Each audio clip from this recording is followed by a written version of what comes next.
Dear students, BA second sem history lesson 5th और video आपकी 4th है। इस लेसन से हम कुछ चीज़ें जो है और शुरू कर रहे हैं। तो रिवीजन जो है ज़रूरी है उस लेसन की, और वेरी शॉर्ट क्वेश्चन भी हम करेंगे। पहले हम वेरी शॉर्ट आंसर क्वेश्चन कर देते हैं। वैसे तो जब हम वेरी शॉर्ट क्वेश्चन करते हैं तो इनसे भी हमारी रिवीजन ही होती है, लेकिन वो रिवीजन छोटे क्वेश्चन जो है हमने पढ़े हैं उनकी होती है विशेष रूप से, जो 2-2 अंक वाले हमने किए। बड़ों के लिए भी एक रिवीजन की जरूरत है। सिलेबस जो आपका है, यूनिट्स जो दी हुई हैं, इसके बारे में अगर हम बात करें, कुछ मतभेद अभी बने हुए हैं कि सिलेबस कितना आएगा कितना नहीं आएगा, कौन सी यूनिट छोड़ी जाएगी। हम एक बार के लिए कार्य करते रहेंगे, रुकेंगे नहीं। जब क्लैरिफिकेशन इस बारे में आ जाएगी रिवीजन के समय, आप उस यूनिट को छोड़ देना और वैसे आप काम करते रहो। सिलेबस आपके काम ही आएगा। ऐसा नहीं है कि आपने ज़्यादा सिलेबस कर लिया तो काम नहीं आएगा। हम कोशिश कर रहे हैं कि क्लैरिफिकेशन जल्दी आ जाए। LMS का यूज़ करना आप शुरू कर दें। इसके बारे में कई वीडियो में बताया जा चुका है, और रिवीजन भी हम करेंगे। देखेंगे जो लेसन जो 3 वीडियो में हमने अभी तक पढ़ा है उसकी रिवीजन करेंगे। पहले शॉर्ट क्वेश्चन कर लेते हैं। कुतुबुद्दीन ऐबक किसका उत्तराधिकारी था? मोहम्मद गौरी का दास था, उसने इसको यहाँ पर छोड़ा था। 2.5 दिन का झोपड़ा या कोत उल इस्लाम मस्जिद कहाँ पर है? अजमेर में है। 2.5 दिन में बना दी गई थी मंदिर के अवशेष के ऊपर। ये भी मैंने आपको बताया था। 2.5 समझते हो ना, 2 और आधा। वह तुर्क सुल्तान कौन था जिन्हें लाहौर के स्थान पर दिल्ली को राजधानी बनाया? तो ये भी हमने पढ़ा था। इल्तुतमिश ने दिल्ली को राजधानी बनाया था। कुतुबुद्दीन ऐबक के गुरु कौन थे? ख्वाजा कुतुबुद्दीन काकी। ख्वाजा कुतुबुद्दीन काकी। इन्हीं की याद में कुतुब मीनार बना था। ये भी आप ध्यान कर लें। और दिल्ली की स्थापत्य में सबसे प्राचीन इमारत कौन सी है? ऐबक द्वारा निर्मित कुव्वत उल इस्लाम मस्जिद। इल्तुतमिश को अमीर उल मोमिन की उपाधि किसने दी? अमीर उल मोमिन, बगदाद के खलीफा ने इसको प्रधान माना था, मुसलमानों का संरक्षक माना। रजिया को खलीफा का सहायक माना। किसने उत्तराधिकारी के रूप में नियुक्त किया था? इल्तुतमिश ने। राज दरबार को प्रतिष्ठा को प्राप्त करने वाला, मतलब प्रतिष्ठा जो दी राज दरबार को, कौन था वो? बलबन। रक्त और लोह की नीति, बलबन। मध्यकालीन दिल्ली की प्रथम महिला शासिका हमने पढ़ा था, रजिया बेगम। अरबी सिक्के टका और जीतल किसने चलाए थे? इल्तुतमिश ने। ये भी पढ़ा था, अरबी पद्धति के सिक्के। दिल्ली के मामलुक सुल्तानों में किस राजा के दैवीय अधिकारों का समर्थन किया है? बलबन। दैवीय सिद्धांत दिया था इसने। किस मंगोल नेता से दिल्ली की सुरक्षा को खतरा था? चंगेज खां। इल्तुतमिश के समय की बात कर रहे हैं हम। दिल्ली सल्तनत की स्थापना 1206 में कुतुबुद्दीन ऐबक ने की। दिल्ली सल्तनत का संस्थापक कौन था? इल्तुतमिश को वास्तविक संस्थापक माना जाता है। ऐबक ने अपनी राजधानी लाहौर बनाई थी। ऐबक की मृत्यु कैसे हुई थी? घोड़े से गिरकर, पोलो खेलते समय, चौगान खेलते समय। मामलुक वंशदास का संस्थापक कौन था? कुतुबुद्दीन ऐबक। इल्तुतमिश का काल 1206 से 10 तक था। भारत में एकताधारी प्रणाली की स्थापना किसने की? इल्तुतमिश ने की।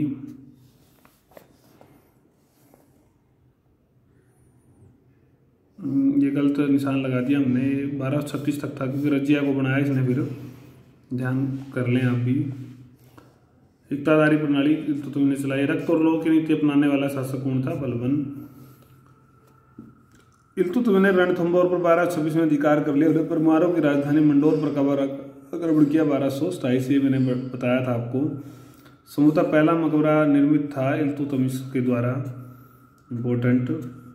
इल्तुतमिश ने चांदी का सिक्के का नाम क्या था? टंका। और जो तांबे का था जीतल। तांबे और पित्तल के जीतल, छोटे जो मुद्रा के सिक्के थे। अजमेर की मस्जिद का निर्माण कुतुबुद्दीन ने कराया। सुल्तान बलबन का शासनकाल था 1266 से 86। उससे पहले तो वो नायब के रूप में था, प्रधानमंत्री के रूप में न था, न कि सुल्तान के रूप में। ऐबक की मृत्यु कब हुई? 1210 में। संगठन चालीसा का गठन इल्तुतमिश ने, तुर्कान चहलगानी भी इसको कहा जाता है। नासरुद्दीन ने बलबन को प्रधानमंत्री पद से हटा दिया था एक बार बीच में, बाद में फिर वो अमीरों को पैसे वैसे देके बन गया था। भारत में उत्तराधिकारी कौन था? हम पढ़ाए थे ऐबक। रिपीट बहुत होते हैं क्वेश्चन।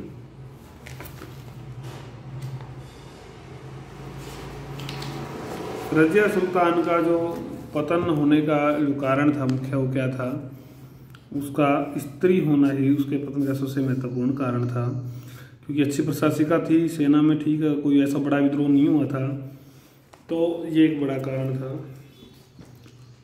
थोड़े क्वेश्चन और भी दे रखे हैं, उनको भी हम दोबारा देख लेते हैं एक बार। सल्तनत की स्थापना 1206 में कुतुबुद्दीन ऐबक ने की, और कुतुबुद्दीन ने न तो सिक्के चलाए थे, न ही उसके मध्यकाल में तैयार की सूची में उसका नाम मिलता है। वायसराय के पद पर कुतुबुद्दीन ऐबक को नियुक्त किया था 1192 में। कार्यस्थल के रूप में ऐबक ने इंद्रप्रस्थ को चुना था, जो दिल्ली है। कुतुबुद्दीन ऐबक का निर्माण इसने शुरू करवाया था, लेकिन पूरा इल्तुतमिश ने कराया था, ये हम पढ़ चुके हैं। कुतुब इस्लाम मस्जिद का निर्माण 1190 में कराया गया। ऐबक ने कौन सी मस्जिद बनाई? अजमेर की मस्जिद, या जो 2.5 दिन का झोपड़ा अजमेर की मस्जिद को कहा जाता है। उस तुर्क का नाम बताया इल्तुतमिश ने लाहौर के स्थान पर दिल्ली को राजधानी बना लिया। फखरुद्दीन और मिनहाज उस सिराज किसके दरबार के 2 प्रसिद्ध विद्वान थे? इल्तुतमिश के। इम्पोर्टेंट। चालीसा या तुर्क सरदारों या तुर्कान चहलगानी राजसत्ता व्यवहारिक रूप से 1236 से 66 तक ये सत्ता इनके हाथ में रही। स्थापना किसने की थी? इल्तुतमिश ने इसकी। सबसे प्राचीन इमारत वही कोतुल इस्लाम मस्जिद है, और ऐबक ने इसको बनाया। कौन सुल्तान बना ऐबक की मृत्यु के बाद? आराम शाह बना था, लेकिन यह योग्य था। रजीना ने अल्तुनिया से विवाह किया था। राज दरबार की प्रतिष्ठा बलबन। लोअर रक्त की नीति, और इसने चालीसा का अंत किसने किया था? ये आ जाता है, तो किसने किया था? बलबन ने किया था। ये इंपॉर्टेंट क्वेश्चन है। चालीसा का अंत शुरू करने वाला इल्तुतमिश। स्वयं को बलबन के समय स्वतंत्र घोषित कर दिया तुगरिल खान ने, पढ़ा था हमने बंगाल में। दास वंश का सर्वप्रथम सुल्तान बलबन था, उसका पूरा नाम गियासुद्दीन बलबन था। बलबन किस वंश का प्रख्यात शासक था? मामलुक वंश का। क्यूमर्स किस वंश का अंतिम शासक था? बलबनी का। इंपोर्टेंट। रजिया महिला शासिका थी। बलबन को उपाधि उलुग खां या अलुग खां भी लिख देते हैं, ये मैंने आपको बताया था। वैसे तो अरबी सिक्का टंका और जितल को इल्तुतमिश ने। मंगोल नेता ये इल्तुतमिश के समय चंगेज खां से खतरा था। प्रथम सुल्तान कुतुबुद्दीन ऐबक। सारे क्वेश्चन हम पढ़ चुके हैं, कुछ नए आए हैं 1-2, उनको आप थोड़ा नोट कर लें। नोट्स बनाएंगे तो ही काम चलेगा। मामलुक वंश का प्रथम शासक कुतुबुद्दीन ऐबक। चालीसा इल्तुतमिश ने शुरू की।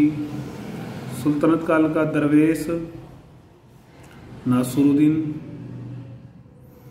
और मध्य युगीन महिला शासिका रजिया बेगम। बलबन ने रक्त और लोह की नीति चलाई। बलबन का उत्तराधिकारी केकुबाद पौत्र था।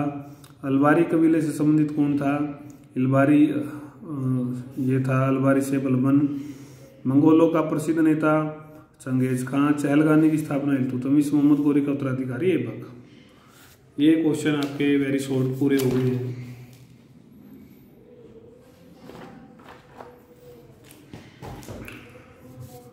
तो ये 50 क्वेश्चन लगभग आए हैं।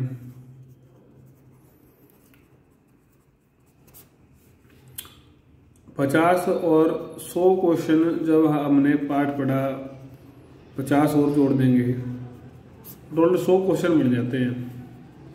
बड़ा पाठ है तो 150 से 200, और उनको याद करते हैं जब हम,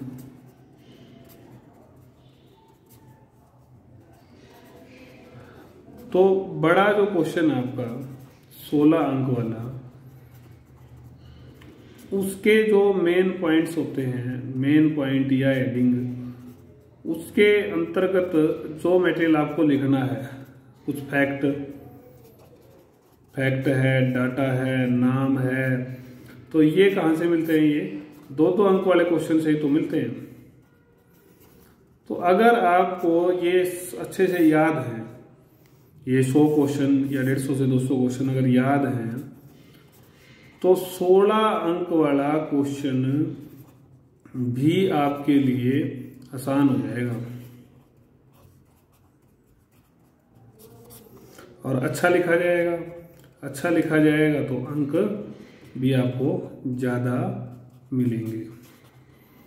आपको अनावश्यक सामग्री लगाने की, उसमें ठोकने की जरूरत नहीं रहेगी। तो ये कई बेनिफिट्स हैं, लाभ हैं, ऐसी बात नहीं है 2-2 अंक वाले क्वेश्चन के। कंपटीशन, जब आप कोई कंपटीशन लड़ेंगे, किसी में शामिल होंगे, तो उसमें भी इसी तरह के क्वेश्चन आते हैं। तो बेनिफिट्स तो बहुत तरह के हैं। अब आपने देखना है कि ये बेनिफिट्स आपने लेने हैं या नहीं। और कई लोगों को लगता होगा कि जब हम कंपटीशन लड़ेंगे तब याद कर लेंगे, ऐसा नहीं है। अब आपको डिटेल में कराया जा रहा है। अब हर चीज़ का उसके साथ संबंध है, संबंध जोड़ के हम पढ़ रहे हैं। संबंध जोड़ कर जब पढ़ते हैं तो याद ज़्यादा रहता है, लंबा रहता है, लंबा समय चलेगा और समझ में ज़्यादा आता है, तो उसका लाभ लंबे समय रहेगा। तो इसलिए अब पढ़ने का फायदा है। बाद में जब आप पढ़ते हो तो वो समझ में कम आता है, और कम आएगा तो फिर उसका लाभ कम ही होगा या नहीं होगा। तो आप लोगों को एग्ज़ाम है, कब होंगे कब नहीं होंगे, सिलेबस कम हुआ नहीं हुआ, इन सब बातों का चिंता नहीं करनी है। बस जो वीडियो आ रही है, जो टॉपिक आपको कराया जा रहा है, उसको करते चलें। अगर करते चलेंगे तो किसी दिन एग्जाम हो जाए, कोई फर्क नहीं पड़ेगा, क्योंकि आपकी तैयारी हो चुकी होगी। सिलेबस कम हो या ना हो, क्वेश्चन कहीं से भी आ जाए तो आपको दिक्कत नहीं आएगी। तो आपके हाथ में कि आपने कौन सा काम करना है, समस्या वाला या बिना समस्या वाला।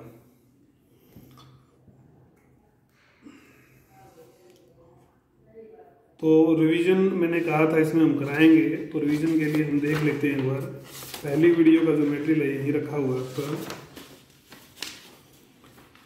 देख लो एक बार आप दोबारा से।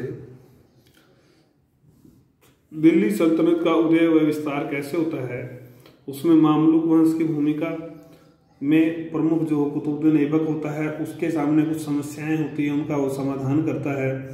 उसके बाद इल्तुतमिश जो है ना शासन संभालता है, आराम शाह अयोग्य साबित होता है। तो इल्तुतमिश ने यल्दौज कुबाचा को दबाया, मंगोल आक्रमणों से रक्षा की, बंगाल बिहार पर अधिकार करके साम्राज्य का विस्तार किया, राजपूतों का संघर्ष में भी उसने अपना विस्तार किया, उत्तर पश्चिमा की सीमा की सुरक्षा की, खलीफा से मान्यता प्राप्त किया, कुछ प्रशासनिक सुधारों में दिल्ली को राजधानी बना लिया, नई मुद्रा की, और भी योग्य व्यक्ति को सेना में लगाया, नगद वेतन दिया, एकता प्रथा शुरू की, तुर्काने चहलगानी बनाई, उसके समय में तुर्काने चहलगानी को नियंत्रण कर लेता था, न्याय में सुधार किए, ये हमने पढ़ा था।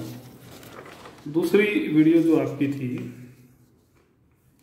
फिर इल्तुतमिश के उत्तराधिकारियों के बारे में हमने पढ़ा कि कैसे रजिया बेगम को बनाता है वो, लेकिन मीर वर्ग फिरोज शाह को बना देता है रुकनुद्दीन फिरोज शाह। जनता दुखी हो जाती है, दोबारा जनता के सहयोग से और अमीरों के सहयोग से वो बन जाती है, लेकिन वो अमीर बाद में षड्यंत्र रचने लगते हैं, पतन आरंभ हो जाता है, कुछ अल्तुनिया से विवाह, ये कई चीज़ें जो है हो जाती हैं। कैथल में आखिर में उसकी हत्या कर दी जाती है।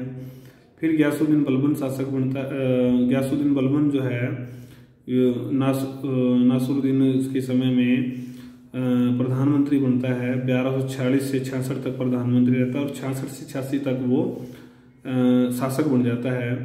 तो नायब के रूप में भी उसने कई उपलब्धियां हासिल की। जो प्रतिद्वंदी अमीर थे, संघर्ष था उनमें, वो गुटबाजी से उसको तंग करते रहते थे।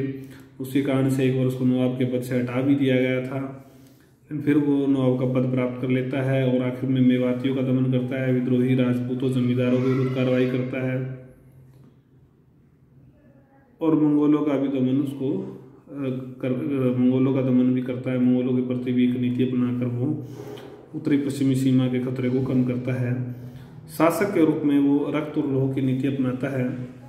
सैनिक उपलब्धियों में हम बात करें तो मेवात में जो चीज़ें उसकी कुल मिलाकर जो नायब के रूप में रही थी, कुछ चीज़ें तो वही रही।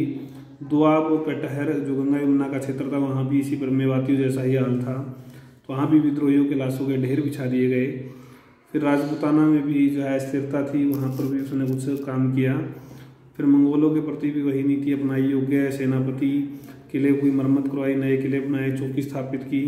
बंगाल में भी हर कोई शासक वहाँ जाता था तो वो स्वतंत्र हो जाता था, वहाँ भी लगातार परेशानी थी। तो वहाँ पर आखिर में तुगरिल खां को जो है हरा कर उसको कठोर दंड देकर बुगरा खान के खुद के पुत्र को वो शासक वहाँ का गवर्नर बना देता है। तो उसके बाद तीसरी वीडियो में हमने पढ़ा था कि नायक के रूप में हमने देखा, शासक के रूप में उसने केंद्रीय सत्ता का सुदृढ़ीकरण किया, एक नया सिद्धांत दिया, वो था राजतव का सिद्धांत। उसमें 5-6 बातें प्रमुख हैं। देवी उत्पत्ति कि पृथ्वी पर वो खुदा का प्रतिनिधि है, उससे श्रेष्ठ कोई नहीं है, वो नज़दीक है खुदा के कहने से ही वो शासन कर रहा है। दरबार की प्रतिष्ठा की उसने, चाहे उसमें सिजदा परंपरा थी, पाबोस थी, इंपॉर्टेंट क्वेश्चन है 2 अंक में। शक्ति का सार्वजनिक प्रदर्शन था, सेना के माध्यम से, अंगरक्षकों के माध्यम से, जुलूसों के माध्यम से बड़े कार्यक्रम वो आयोजित करता था। न्यायप्रियता उसकी सबसे बड़ी विशेषताओं में से एक थी। कोई अपना पराया अमीर गरीब उसने नहीं देखा, सबको सजा उसने दी गलत काम करने वाले को। शासन प्रबंध में भी कई सुधार रखे, हर विभाग पर कड़ी नियंत्रण वो रखता था। और जासूस विभाग ने तो उसके साम्राज्य को बनाए रखने में एक बड़ी भूमिका निभाई ही। हालांकि उसके उत्तराधिकारी कमज़ोर निकले और उसके बेटे की तो मृत्यु हो गई थी, लेकिन केकुबाद जो शासक बनता है, पौत्र होता है, उसकी कुछ कुंठाएँ तभी होती है। तो वो आदर्श को न अपनाकर विलासिता का जीवन जीने शुरू कर देता है। और आखिर में ये वंश जलालुद्दीन खिलजी जो है सेनापति होता है इनका, वो इसको जो अंतिम शासक होता है उसको गंगा में लपेट के जो है ना फेंक देता है यमुना में, और स्वयं सत्ता स्थापित कर लेता है। तो ये एक रिवीजन हमने की है। तो इसी तरह से छोटे क्वेश्चन भी हमने पढ़े। तो असाइनमेंट में तो मैं नहीं देने वाला क्वेश्चन, आपको नेक्स्ट लेसन में दूंगा, लेकिन आप इसको भी कम महत्वपूर्ण ना समझें और कार्य अपना पूरा कर लें।